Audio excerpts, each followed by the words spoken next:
Voter তালিকা থেকে হঠাৎ করে লক্ষ লক্ষ নাম বাদ। দেশ জুড়ে এই নিয়ে শুরু হয়েছে তুমুল আলোড়ন। চলুন আজ এই পুরো ঘটনাটার গভীরে গিয়ে দেখি ঠিক কি হয়েছে আর কেনই বা এমন পরিস্থিতি তৈরি হলো। গল্পের শুরুটা এই বিশাল সংখ্যাটা দিয়ে। খসড়া ভোটার তালিকা বা ড্রাফট ভোটার লিস্ট থেকে বাদ পড়েছে প্রায় ৫৮ লক্ষ ভোটারের নাম। হ্যাঁ, ঠিকই শুনছেন, ৫৮ লক্ষ। স্বাভাবিকভাবেই মনে প্রশ্ন আসে, হঠাৎ করে এত বিপুল সংখ্যক নাম তালিকা থেকে বাদ পড়ল কেন, আর এর আসল প্রভাবটাই বা কী হতে পারে।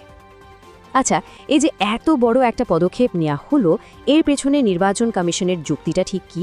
চলুন আগে তাদের সরকারি ব্যাখ্যাটা একটু জেনে নেওয়া যাক। দেখুন, নির্বাচন কমিশন বলছে একটা বিশেষ সংশোধন প্রক্রিয়ার মাধ্যমে মূলত ৩টে কারণে নাম বাদ দেওয়া হয়েছে। ১, যারা মারা গেছেন। ২, যারা ঠিকানা পরিবর্তন করে অন্য কোথাও চলে গেছেন। আর ৩, যাদের নাম ভুল করে একাধিকবার তালিকায় ঢুকে পড়েছিল, মানে ডুপ্লিকেট এন্ট্রি। কিন্তু এখানেই গল্পের আসল টুইস্ট। সমস্যাটা মারাত্মক আকার নিল যখন দেখা গেল কমিশন যাদেরকে মৃত বলে তালিকা থেকে বাদ দিয়েছে তাদের মধ্যে অনেকেই আসলে দিব্যি জীবিত। আর এটাই একটা বিরাট বিতর্কের জন্ম দিয়েছে। তো এই মারাত্মক ভুলের পর একটা উপায় বের করা হয়েছে। ভোটারদের জন্য একটা শুনানি বা হিয়ারিং এবং ভেরিফিকেশন প্রসেস চালু করা হয়েছে। এর মাধ্যমে তারা নিজেদের জীবিত প্রমাণ করে তালিকায় নামটা ফিরিয়ে আনতে পারবেন। তবে এখানে একটা মজার ব্যাপার আছে। এই সমস্যাটা কিন্তু সবার জন্য একরকম নয়। পুরো বিষয়টা নির্ভর করছে একজন ব্যক্তি শুনানির জন্য সরকারি নোটিশ পেয়েছেন কিনা তার উপর।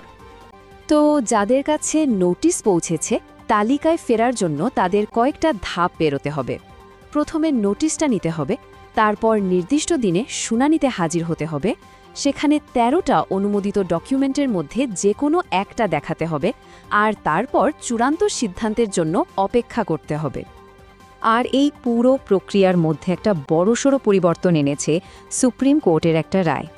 এখন থেকে মাধ্যমিকের অ্যাডমিট কার্ডের মতো একটা সাধারণ নথিও কিন্তু বৈধ প্রমাণ হিসেবে গণ্য হবে। এটা যে অনেকের জন্য কত বড় একটা স্বস্তির খবর তা বলাই বাহুল্য।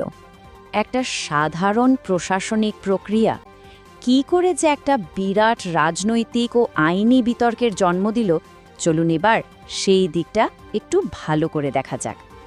রাজ্যের মুখ্যমন্ত্রী মমতা বন্দ্যোপাধ্যায় কিন্তু বিষয়টাকে খুব গুরুত্ব সহকারে নিয়েছেন। তিনি দিল্লিতে নির্বাচন কমিশনের সঙ্গে বৈঠক করেছেন, এমনকি সুপ্রিম কোর্টে মামলাও দায়ের করেছেন, আর প্রকাশ্যে বারে বারে এই প্রক্রিয়ার বিরোধিতা করে চলেছেন। তার মূল যুক্তিটা এই কথাগুলোর মধ্যেই স্পষ্ট। তিনি বলছেন, একজন খুনের আসামি পর্যন্ত আত্মপক্ষ সমর্থনের সুযোগ পায়, অথচ এখানে ৫৮ লক্ষ ভোটারের নাম বাদ দিয়ে দেওয়া হলো, তাদের কোনো কথাই শোনা হলো না। এমনকি অনেক জীবিত মানুষকেও মৃত বলে দেখানো হয়েছে। বেশ, শুনানি পর্ব তো প্রায় শেষের দিকে। এখন সবার মনে একটাই প্রশ্ন, এরপর কি? চূড়ান্ত রায়টা কবে আসবে? মানে ফাইনাল ভোটার লিস্ট আমরা কবে দেখতে পাব? চূড়ান্ত তালিকা প্রকাশের আগে কয়েকটা গুরুত্বপূর্ণ তারিখ রয়েছে। যেমন ১ ফেব্রুয়ারি ছিল ভোটারদের কাছে নোটিশ পৌঁছানোর শেষ দিন, ২ ফেব্রুয়ারি ছিল কর্মকর্তাদের সব তথ্য আপডেট করার ডেডলাইন, আর ৭ ফেব্রুয়ারি চূড়ান্ত তালিকা প্রকাশ হওয়ার কথা। তাহলে পুরো বিষয়টা থেকে আমরা কি বুঝতে পারলাম? খুব সহজ করে বললে, তালিকার নাম থাকবে কি না তা মূলত দুটো জিনিসের উপর নির্ভর করছে। ১, আপনার কাছে শুনানির নোটিশ এসেছে কিনা, আর ২, যদি এসে থাকে তাহলে শুনানিতে গিয়ে আপনি বৈধ কোনো নথি দেখাতে পেরেছেন কি না।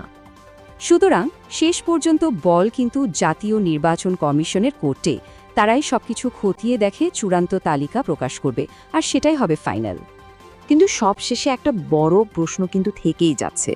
এই যে চূড়ান্ত তালিকা প্রকাশিত হবে, তাতে কি সত্যিই সত্যিই সব বিতর্কের অবসান ঘটবে, নাকি এই রাজনৈতিক আর ব্যক্তিগত টানাপোড়েন চলতেই থাকবে? সময়ে এর উত্তর দেবে।